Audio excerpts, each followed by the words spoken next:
نحمده ونصلي ونسلم على رسوله الكريم اما بعد فاعوذ بالله من الشيطان الرجيم بسم الله الرحمن الرحيم ان الله وملائكته يصلون على النبي یا ایھا الذین آمنوا صلوا علیہ وسلموا تسلیما اللہم صلی علی سیدنا ومولانا محمد معدن الجود والکرم وآلہ وصحبہ وبارک وسلم صلاۃ وسلاما علیک یا رسول اللہ صلاۃ وسلاما علیک یا حبیب اللہ صلی اللہ تعالی علیہ وسلم۔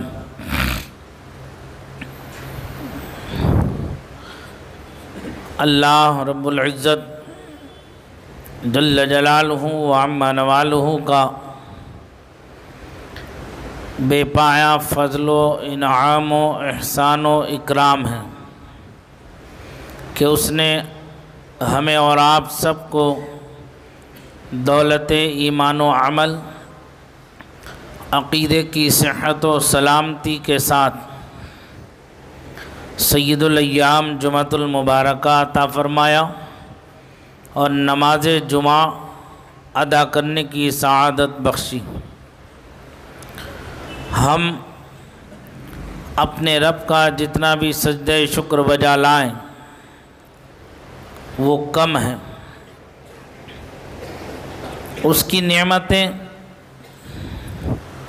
اس کی رحمتیں، اس کی برکتیں ہمیں ہر لمحہ ہم پر نازل ہو رہی ہیں،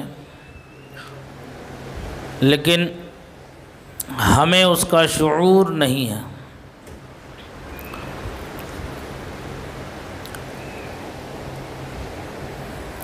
زندگی اپنی منزل کی طرف بہت تیزی کے ساتھ رواں دواں ہے۔ احادیث مبارکہ میں ارشاد فرمایا گیا ہے، قیامت کی نشانیوں میں سے ایک نشانی یہ بھی ہے کہ سال مہینے کی طرح گزر جائے گا، مہینہ ہفتے کی طرح گزر جائے گا، ہفتہ دن کی طرح گزر جائے گا، دن گھنٹے کی طرح گزر جائے گا، گھنٹہ منٹ کی طرح گزر جائے گا، اور منٹ سیکنڈ کی طرح گزر جائے گا، اور سیکنڈ ایسے گزرے گا جیسے کہ ایک آگ کا شعلہ، ایک آگ کی چنگاری جلی اور جل کے بجھ گئی۔ اتنی تیزی کے ساتھ وقت جو ہے اپنی منزل کی طرف رواں دواں ہوگا۔ جب یہ حالات تم دیکھو تو جان لو، سمجھ لو کہ قیامت بہت ہی قریب ہے۔ ہم دیکھ رہے ہیں کہ کس طرح سے ہمارا وقت گزر رہا ہے، صبح ہوئی، شام ہوئی، عمر یوں ہی تمام ہوئی۔ ہم اٹھتے دن کے 12 بجے ہیں، ناشتہ دن کے 2 بجے کرتے ہیں، دوپہر کا کھانا شام ڈھلے سے عصر کے وقت جا کر کے کرتے ہیں، اور رات کا کھانا تو ماشاءاللہ 12 بجے سے پہلے تو ہاتھ آتا نہیں ہے، اور پھر رات گئے دیر سے سوتے ہیں، صبح گئے دیر سے پڑے رہتے ہیں۔ زندگی کا کوئی مقصد نہیں ہے ہماری، زندگی کا کوئی حاصل نہیں ہے ہماری۔ ہم یہ سوچتے ہیں جو ہمارا طرز زندگی ہے، یہ جو ابھی میں نے عرض کیا، یہی سب کچھ ماحصل ہے، اس کے آگے کے حصول کی کوئی کوشش ہمارے یہاں نہیں ہوتی، الا ماشاء اللہ چند ایک اگر کوئی کوشش کر لیں، محنت کر لیں تو ان کا شمار گنتی میں نہیں ہوتا، ہوتا ہے کہیں گنتی میں؟ جیسے مقولہ مشہور ہے، دھان میں گھن بھی پس جاتے ہیں، گیہوں میں گھن بھی پس جاتے ہیں، تو ان کا کوئی شمار ہی نہیں ہے۔ لیکن سرکار نے فرمایا من جد فجد، جو کوشش کرے گا وہ پالے گا۔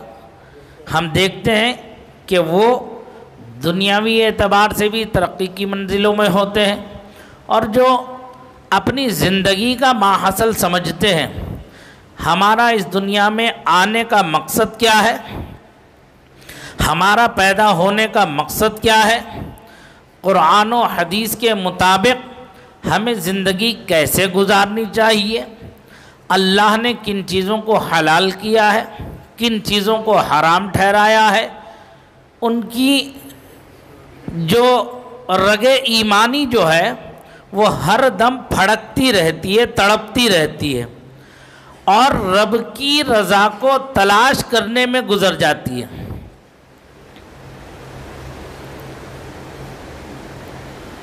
انہیں جس معاملے میں شک و شبہ بھی ہو جاتا ہے تو پھر وہ اس کے قریب بھی پھٹک کر کے نہیں دیکھتے۔ ایسے ہی لوگوں کے لیے قرآن نے فرمایا متقی، تقوی پرہیزگاری اختیار کرنے والے۔ زندگی کا مقصد ہمارے وما خلقت الجن والانس الا لیعبدون، قرآن نے صاف واضح کر دیا، کلیئر کر دیا، ہماری منزل، ہمارا مقصد حیات ہمیں بتا دیا۔ پروردگار نے ارشاد فرمایا میں نے نہیں پیدا کیا جن و انس کو مگر میری بندگی کے لیے، تاکہ وہ عبادت کریں، بندگی کریں، میری حمد و ثنا بیان کریں، مجھے راضی رکھنے کی ہر لمحہ کوشش کرتے رہیں، اور میں جس بندے سے راضی ہو جاتا ہوں میں اس پر اپنی رحمتوں کی انتہا فرماتا ہوں، بے شمار رحمت و انوار اس پر برساتا ہوں، اور اسے دنیا میں بھی ایک اعلیٰ مقام، ایک رتبہ اپنے کرم سے عطا فرماتا ہوں، اپنے فضل سے عطا فرماتا ہوں، اور آخرت میں تو اس کی زندگی وارے کے نیارے ہو جائے گی، چونکہ زندگی جو ہے وہ آخرت ہی کی زندگی ہے، وہ ہمیشگی کی زندگی ہے۔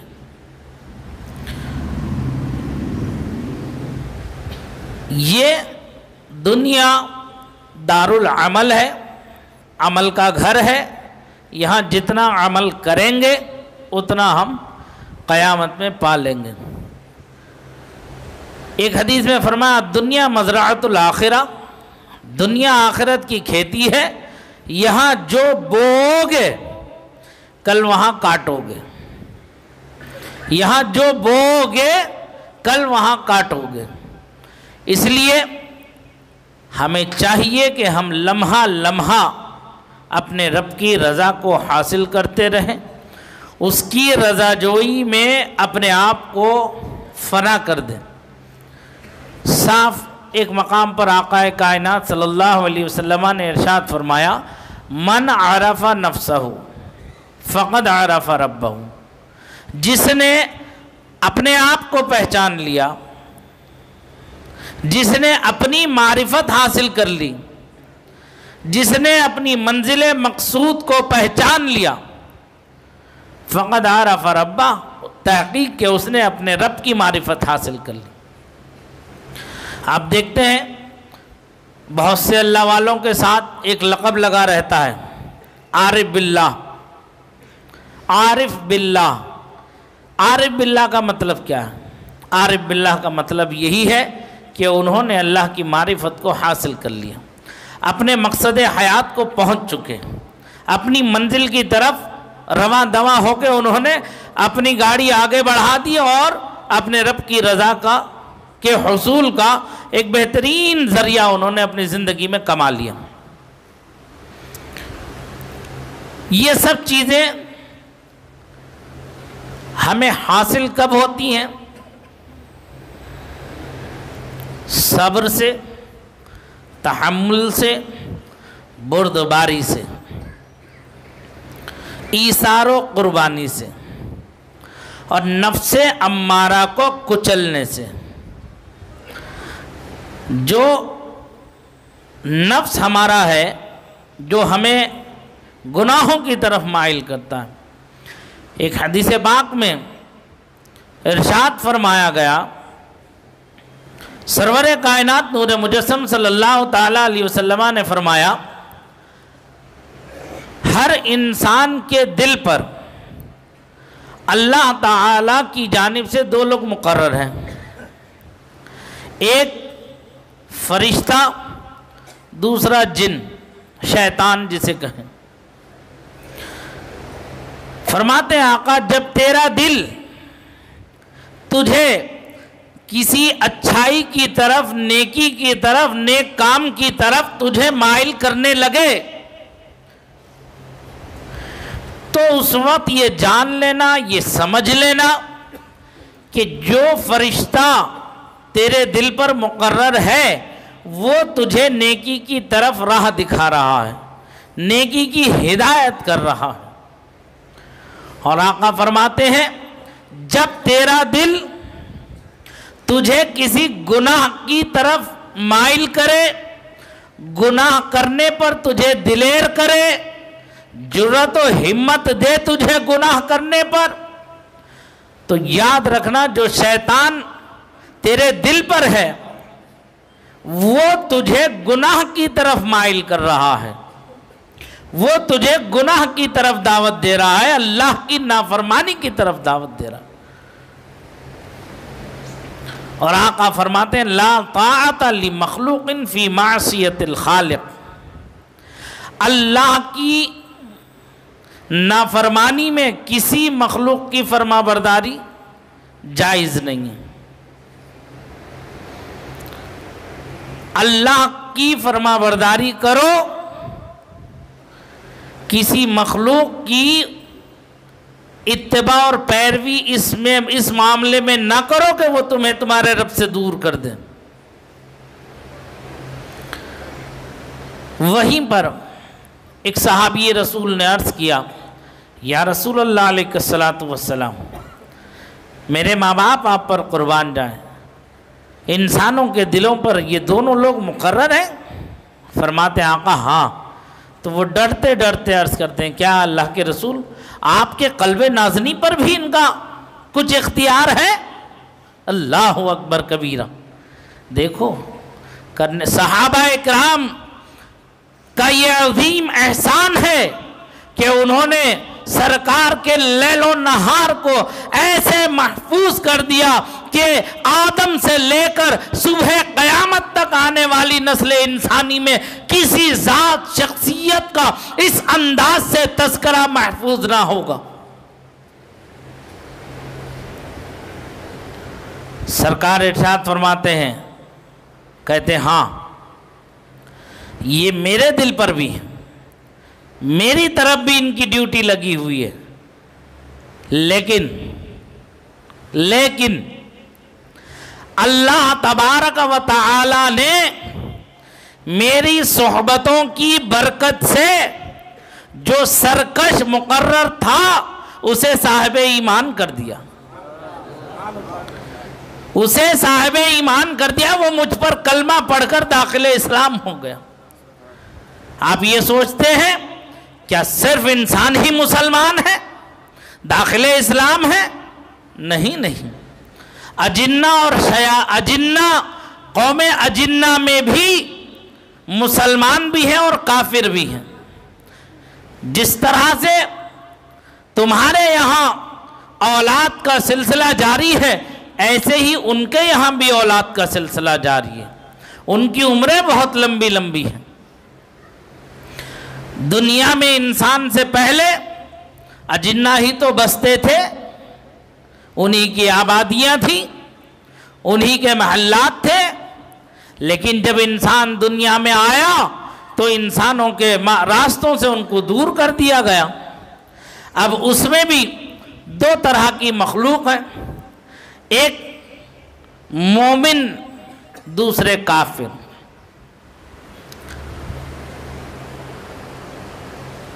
اس کا قرآن و حدیث میں واضح اور بین ثبوت ہے۔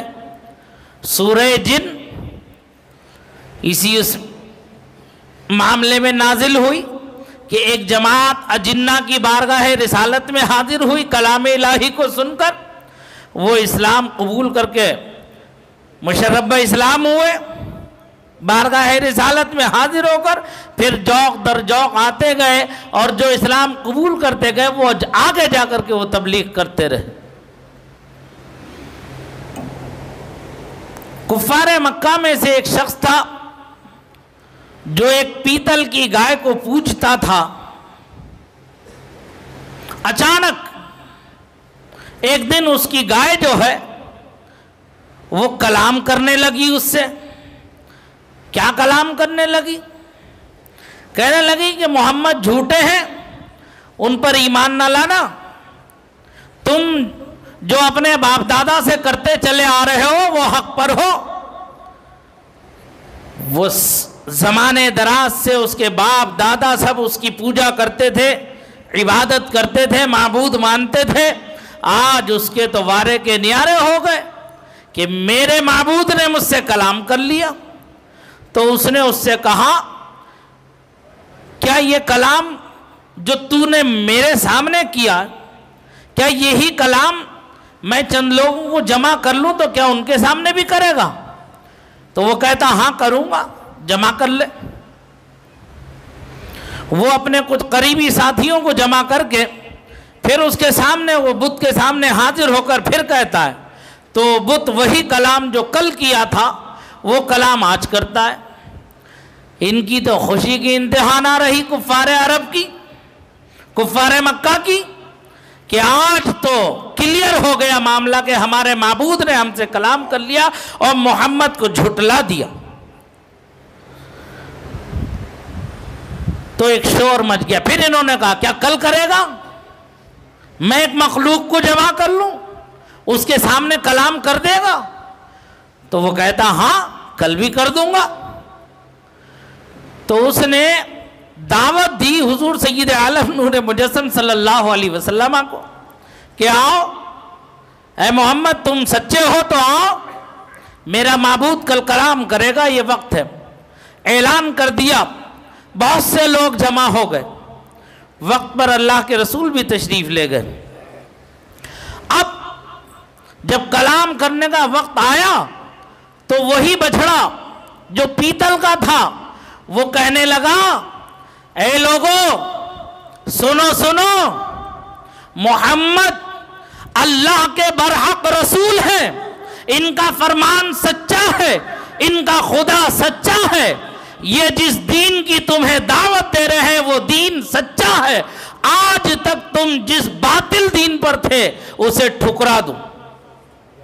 اللہ اکبر۔ اتنا کہنا تھا، مجمع میں ایک الگ معاملہ پیدا ہو گیا۔ سرکار وہاں سے اٹھے، تشریف لیا،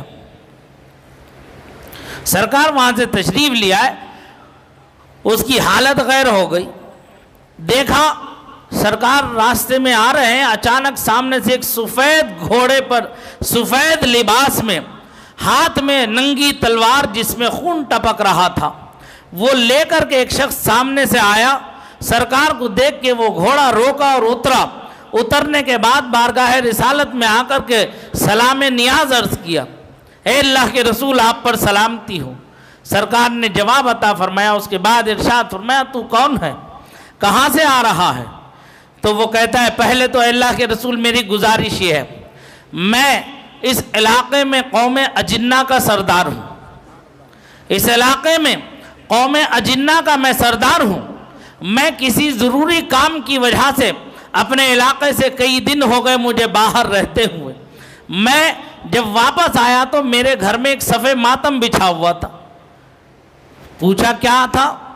فرمایا کہ میرے اہل خانہ نے مجھے اس بات کی خبر دی کہ ایک سرکش شیطان جن نے آپ کی شان اقدس میں بے ادبی اور گستاخی کی ہے، اور مجھے معلوم ہوا کہ اس نے 2 دن اس کے بچھڑے میں کلام بھی کیا ہے اور آج پھر وہ بکواس کرنے کے لیے جا رہا تھا، تو لہذا میں اس کے پہنچنے سے پہلے اس کے سامنے میں پہنچ گیا اور اسے تہہ تیغ کر کے واصل جہنم کر کے میں پھر وقت موعود پر وہاں پہنچ گیا۔ آج جو کچھ بھی کلام کیا، اے اللہ کے رسول آپ کے اس غلام نے کلام کیا ہے، مجھے اپنی شفاعت سے محروم نہ کیجیے گا۔ اللہ اکبر کبیر۔ سمجھ میں آ رہی بات؟ کبھی کبھی اس طرح کے اگر واقعات رونما ہو جائیں تو یہ یاد رکھنا، اس واقعے کو یاد رکھنا کہ اجنہ میں مومن بھی ہیں اور کافر و مشرک بھی ہیں۔ پہلے زمانے میں یہ جو کاہن تھے، جادوگر تھے، جو جادو کرتے تھے، سفلی عملیات کرتے تھے اور لوگ ان پر ایمان و یقین لاتے تھے، وہ کیسے لاتے تھے؟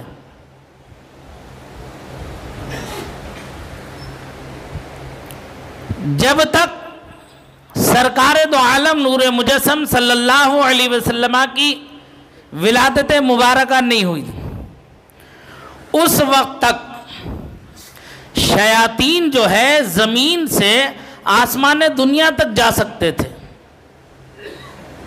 یہ اجنہ جو ہے یہ آسمان دنیا، پہلا جو آسمان جو آپ دیکھتے ہیں، یہاں تک ان کے جانے کی اجازت تھی۔ جس طرح سے آج بہت سے احکام کے نزول ہوتے ہیں، حکومتوں کے بہت سے معاملات کلیئر کیے جاتے ہیں، قوانین بنائے جاتے ہیں، تو ایسے ہی نظام الہی کا بھی ایک قانون ہے، ایک دستور ہے، وہ بھی بنایا جاتا تھا اور فرشتوں میں اس کا اعلان کیا جاتا تھا۔ کیوں؟ اللہ کی بے شمار مخلوق ہے، اللہ ان میں سے کسی کا محتاج نہیں ہے، لیکن اس کی مشیت ہے کہ کام ان لوگوں سے لیا جائے۔ بادلوں کا فرشتہ الگ ہے جسے راحت کہتے ہیں، جو بادلوں کو ہانکتا پھرتا رہتا ہے۔ آپ دیکھتے ہیں کبھی کبھی بڑے زور کی بجلی کڑکتی ہے، کبھی ایسا لگتا ہے کہ جیسے ڈرم کے ڈرم الٹے جا رہے ہیں، پلٹے جا رہے ہیں۔ تو یہ حضرت رعد علیہ السلام کا جو ہنٹر ہوتا ہے، وہ ہنٹر کھینچنے کی آواز ہوتی ہے، اور جب یہ بادل اپنے جگہ سے ہٹ کر کے ڈس بیلنس ہوتے ہیں، جیسے بکریوں کا، بھیڑوں کا جھنڈ ادھر ادھر بھاگتا ہے تو کوئی مارنے والا، چرانے والا اس کا موجود ہو کے اسے ہانکتا ہے، ایسے ہی ان بادلوں کو ہانکنے کے لیے وہ فرشتہ مقرر ہے۔ تو جب یہ ادھر ادھر ہوتے تو ان کے اوپر ہنٹر مارتا ہے، جس کی بجلی کی طرح وہ آواز ہوتی ہے اور وہ چمک ہوتی ہے۔ ایسے ہی نظام عالم کو سنبھالنے کے لیے بہت سے بے شمار فرشتوں کا وجود اللہ تعالیٰ نے کیا۔ تو وہ فرشتے اپنے آپس میں کچھ باتیں کرتے تھے، گفتگو کرتے تھے۔ تو یہ جو شیطان تھے، یہ پہلے آسمان پہ جا کے کان لگاتے تھے کہ آج کیا گفتگو ہو رہی ہے۔ یہ وہ گفتگو سن کے آتے، چونکہ مشیت الہی ہے کہ وہ نافذ ہونا ہے، وہ عمل ہونا ہے۔ یہ واپس آتے تھے، ان کاہنوں کو بتا دیا کرتے تھے، ان جادوگروں کو بتا دیا کرتے تھے کہ اب یہ ہونے والا ہے، اب آگے یہ ہونے والا ہے۔ وہ ہونا تو وہی تھا نا جو مشیت الہی تھا۔ انہوں نے چوری سے سن کے آ کے بتا دیا۔ اب جب وہ کاہن وہ بات کہتے تھے کہ اب اس وقت یہ ہوگا، تو وہ نزول تو ہونا ہی تھا۔ تو ان کے اوپر آنکھ میچ کر جو اندھے لوگ تھے، ایمان سے کورے تھے بالکل، وہ ان کے اوپر یقین کر لیا کرتے تھے۔ لیکن جب سرکار کی ولادت مبارکہ ہو گئی تو اب ان شیاطین کا آسمان دنیا پہ جانا بند کر دیا گیا، آسمان دنیا تک جانا بند کر دیا گیا۔ کبھی کبھی آپ دیکھتے ہیں کہ آسمان سے ایک آگ کے گولے کی طرح کچھ نہ کچھ آتا ہے، جسے کوئی نہ کوئی یہ کہتا ہے کہ ستارہ ٹوٹ گیا۔ یہ ستارہ نہیں ٹوٹتا ہے، بلکہ آج بھی شیاطین جو ہے آسمان کی طرف چڑھنے کی کوشش کرتے ہیں، تو جو فرشتے مقرر ہیں وہ آگ کے گولے اٹھا کے انہیں مارتے ہیں، بھگاتے ہیں وہاں سے اوپر سے۔ سمجھ میں آ رہی بات؟ تو یہ حالات، یہ معاملات جو ہیں کبھی کبھی رونما ہوتے ہیں، اس سے ذہن کو بالکل خراب نہ کریں۔ جادو ویسے ہی جو درس چل رہا ہے آپ کا روزانہ کا، تو میں نے شروع میں ہی بتا دیا کہ جادو کرنے کرانے والے پر اللہ کی لعنت ہے، جادو حرام ہے اور یہ شرکیہ عمل ہے۔ کیا ہے؟ شرکیہ عمل ہے۔ تو اس میں جو بھی ملوث ہوگا سوائے جہنم کے، اس کے لیے کوئی دوسرا راستہ اور کوئی واسطہ نہیں ہوگا۔ ہمارا اسلامی سال جو شروع ہو رہا ہے اور جو ختم ہو رہا ہے، دونوں ایثار و قربانی کا مظہر اتم ہے۔ ابھی یہ ذی الحجہ ہمارا رخصت ہوا چاہتا ہے، یہ بھی ایک عظیم اور مثالی یادگار ہے، جو اپنے رب کی رضا کے لیے اپنی زندگی کی سب سے اہم پونجی کو ہی داؤں پر لگا دینا۔ حضرت ابراہیم علیہ السلام نے حضرت اسماعیل کو بارگاہ الہی میں پیش کر دیا، ذبح ہی کرنے والے تھے کہ مشیت عز دی ہوئی کہ ان کی جان کے بدلے مینڈا قربان ہو گیا، کر دیا گیا۔ یہاں جانوروں کی قربانی۔ اب عنقریب اسلامی نیا سال آنے والا ہے محرم الحرام کا، جس میں جانوں کا نذرانہ پیش کر کے رہتی دنیا تک ایک ایسی عظیم مثال قائم کر دی کہ اس کے بعد کوئی مثال اس طرح کی قائم نہیں ہوگی۔ لیکن ان دونوں قربانیوں کا ماحصل کیا ہے؟ ہم خرافات میں پڑ جائیں، ہم اپنے ان بزرگوں کے اس ایثار و قربانی کا بدلہ، ہم اپنے ان بزرگوں کی ایثار و قربانی کا جو ہے کی عزت و احترام، ایثار و قربانی کے عزت و احترام میں ہم قرآن و حدیث کے خلاف کھڑے ہو جائیں؟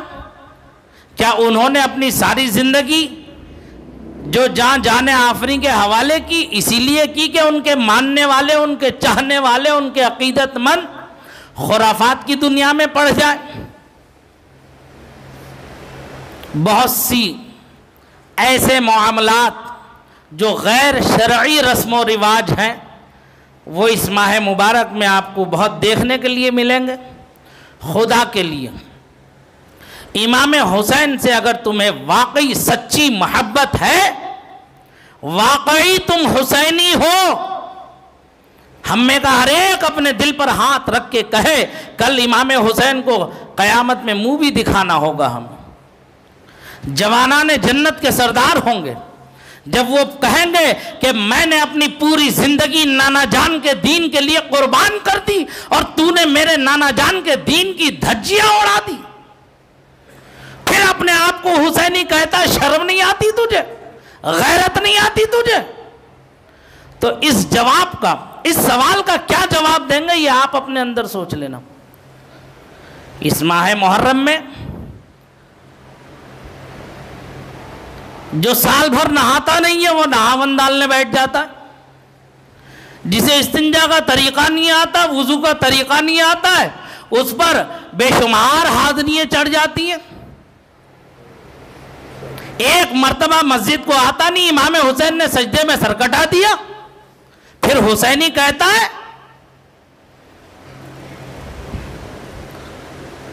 عورتوں کا ایک الگ مزاج ہے، پتہ نہیں کہاں سے یہ کفر و شرک کی باتیں ان کی ذہنوں میں آ گئیں۔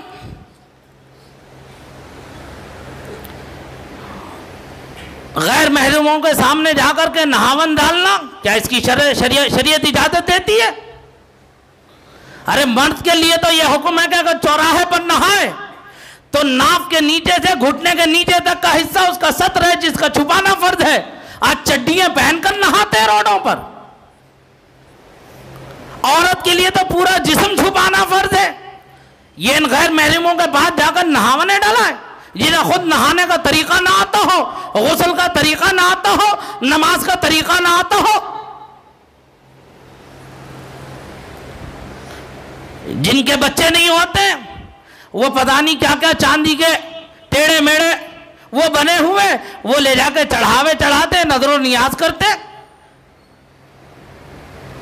یہ شرکیہ عمل ہے، اس سے بچو، خدا کے لیے اپنے آپ کو بچاؤ۔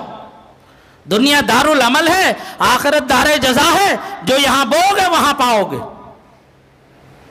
اگر تمہیں امام حسین سے محبت ہے تو نمازی بن کے دکھاؤ، مسجد غوث اعظم کو بھر کے دکھاؤ، اور جو اہل سنت کی مساجد ہے انہیں بھر کے دکھاؤ، 5 وقتہ نماز پابندی سے پڑھو، ارے کم سے کم حسینی ہونے کی لاج تو رکھ لو۔ اذانیں ہوتی رہتی ہیں، کانوں پہ جو نہیں رینگتی، محرم آ گیا تو سب یالی دولہ لے کے نکل جاؤ۔ کیا امام حسین اس سے راضی ہوں گے؟ سوچو، غور کرو اپنے آپ پر، اپنی زندگی کو بدلو۔ اس مہینے میں بہت سے جادوؤں کے بھی کام ہوتے ہیں۔ کچھ لوگ وہ ہیں جو چپل ہی نہیں پہنتے۔ تم حضرت بشر حافی ہو، ان کے لیے تو چپل تھے نہیں۔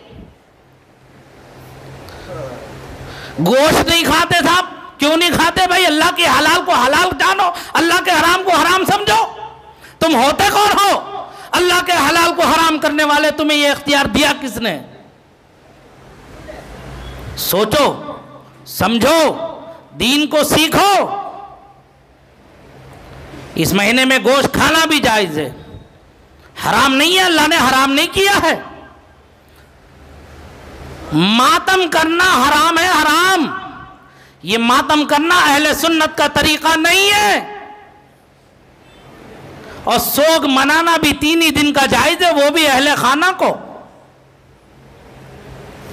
اگر واقعی، میں اپنی بات ختم کر رہا ہوں، اگر واقعی حضرت امام حسین سے تمہیں محبت ہے، سبیل لگاؤ، لنگر لٹاؤ۔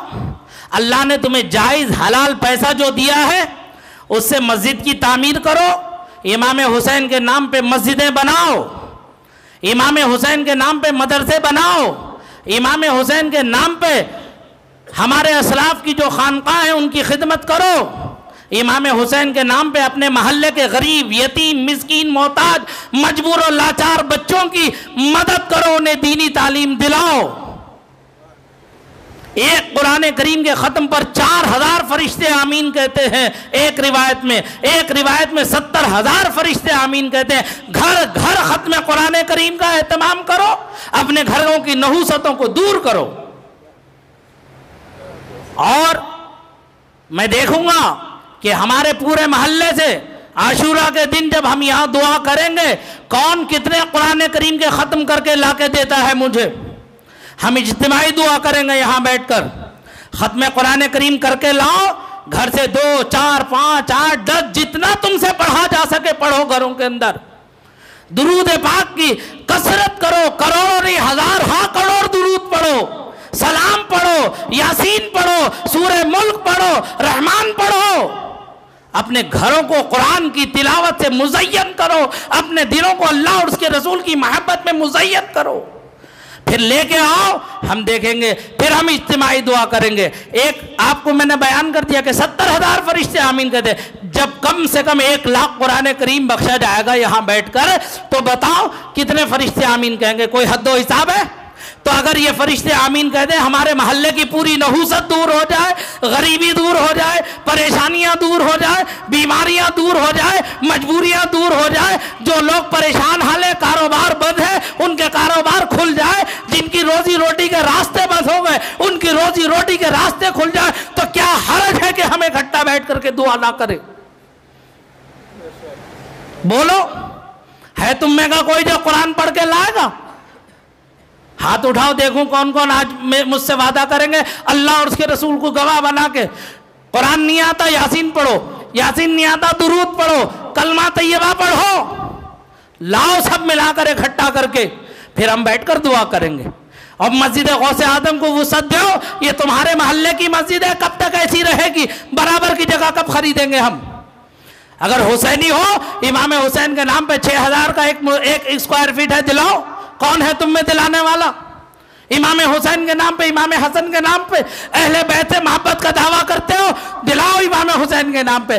جب تک مسجد قائم رہے گی امام حسین کا فیضان تم پر برستا رہے گا۔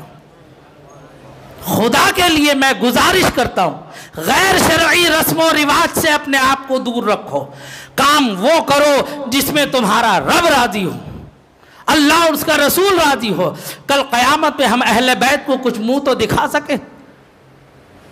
یہ میرے دلی جذبات تھے، یہ میری دلی کیفیت تھی، جبکہ مجھے 7:15 بجے مکمل کر دینا چاہیے تھی تقریر، میں اسی نیت سے کھڑا تھا، لیکن کیا کروں، میرا دل دکھتا ہے، مجھے تکلیف ہوتی ہے جب روڈ پر بیٹھے ہوئے لوگ اذان کے وقت بیٹھے رہتے، دل چاہتا کہ بد دعا دے دوں، لیکن امت مصطفیٰ ہونے کی حیثیت سے میں ان کے حق میں دعا ہی کرتا ہوں کہ اللہ تو انہیں ہدایت عطا فرما دے کہ یہ مسجد کو آ جائیں، یہ مسجد کو آ جائے، شراب چھوڑ دے، جوا چھوڑ دے، سٹا چھوڑ دے، زناکاری چھوڑ دے، بدکاری چھوڑ دے، بدکرداری چھوڑ دے۔ مجھ سے کہتے ہیں، میرے مقتدی محبت کرتے ہیں، کہتے ہیں حضرت بنارسی حضرات تو نماز کو آتے ہیں، ان بنگلوریوں کو کیا ہو گیا ہے، ان بنگلوریوں پر کیوں اثر نہیں ہوتا؟ دلوں کا پھیرنے والا اللہ ہے، ہدایت کا دینے والا اللہ ہے۔ انشاءاللہ آج نہیں تو کل یہ بھی آئیں گے، ان کے بچے بھی آئیں گے، ان کے اہل خانہ بھی آئیں گے۔ میں ہمیشہ دعا گو ہوں، میں ہمیشہ دعا کرتا ہوں، مسجد کو آباد رکھو 5 وقتہ نماز سے۔ اللہ تعالیٰ مجھے آپ سب کو اس پر عمل کی توفیق رفیق عطا فرمائے۔ آمین وآخر دعوانا الحمدللہ رب العالمین۔ السلام علیکم۔